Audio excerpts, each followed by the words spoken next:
Good morning students. कल ma'am ने आपको आपकी नैतिक शिक्षा बुक का पार्ट 3 आर्य समाज के नियम के बारे में बताया था। आर्य समाज के कितने नियम होते हैं? आर्य समाज के 10 नियम होते हैं।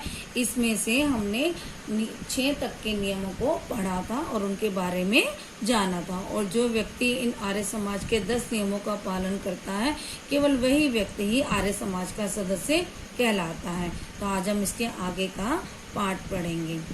पहले नियम में सत्य विद्याओं का आदि मूल ईश्वर को बताया गया और तीसरे नियम में वेद को सब विद्याओं का पुस्तक, सत्य विद्याओं का पुस्तक बताया गया है।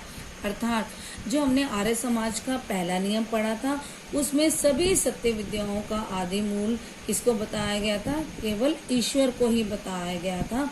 और तीसरे नियम में सब सत्य विद्याओं की जो पुस्तक है वो वेद है, इसलिए वेद का पढ़ना, पढ़ाना और सुनना, सुनाना सब आर्यों का परम धर्म बताया गया है। इसका और वेद जो है वो ईश्वर कृत है, अपरुष्य है, मनुष्य कृत नहीं है। अर्थात जो वेद है उनका निर्माण ईश्वर ने किया है, वो किसी मनुष्य ने नहीं किया है। उसका निर्माण केवल ईश्वर के द्वारा किया गया है।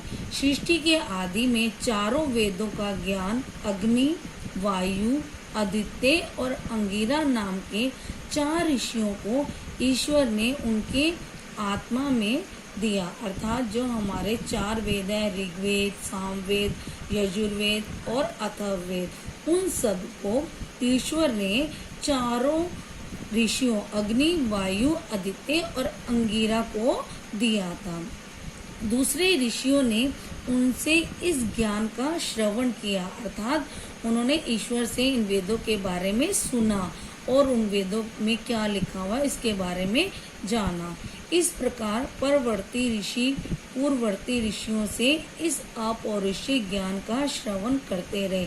अर्थात जो प्राचीन ऋषि थे, उनसे आगे के ऋषियों ने उनसे इन वेदों के बारे में जाना और सुना। लंबे समय तक इस प्रकार सुने जाते रहने की परंपरा के कारण ही वेदों को श्रुति नाम से भी पुकारा जाता है। अब वेद कितने हैं? वेद 4 हैं, ऋग्वेद, यजुर्वेद, सामवेद और अथर्ववेद। सच्चे ज्ञान को जानने के लिए हमें वेदों का अध्ययन आवश्यक है। अर्थात वेदों का जब हम अध्ययन करेंगे तभी हमें सत्य के ज्ञान का अनुभव होगा। वेद धर्म का मूल है, अर्थात धर्म का सच्चा स्वरूप भी उन्हीं से ही जाना जा सकता है। अर्थात क्या धर्म है, क्या अधर्म है, क्या सत्य है, क्या असत्य है, इन सब के बारे में हमें वेदों से ही पता चल सकता है। यही कारण है कि इस नियम में वेद का पढ़ना, पढ़ाना और सुनना, सुनाना परम धर्म कहा गया है। वेद मनुष्य मात्र के लिए हैं, अर्थात सभी मनुष्यों को इन वेदों के बारे में पढ़ना चाहिए। तो आज हम इतना ही करेंगे, आप इनको अच्छे से पढ़ना। धन्यवाद।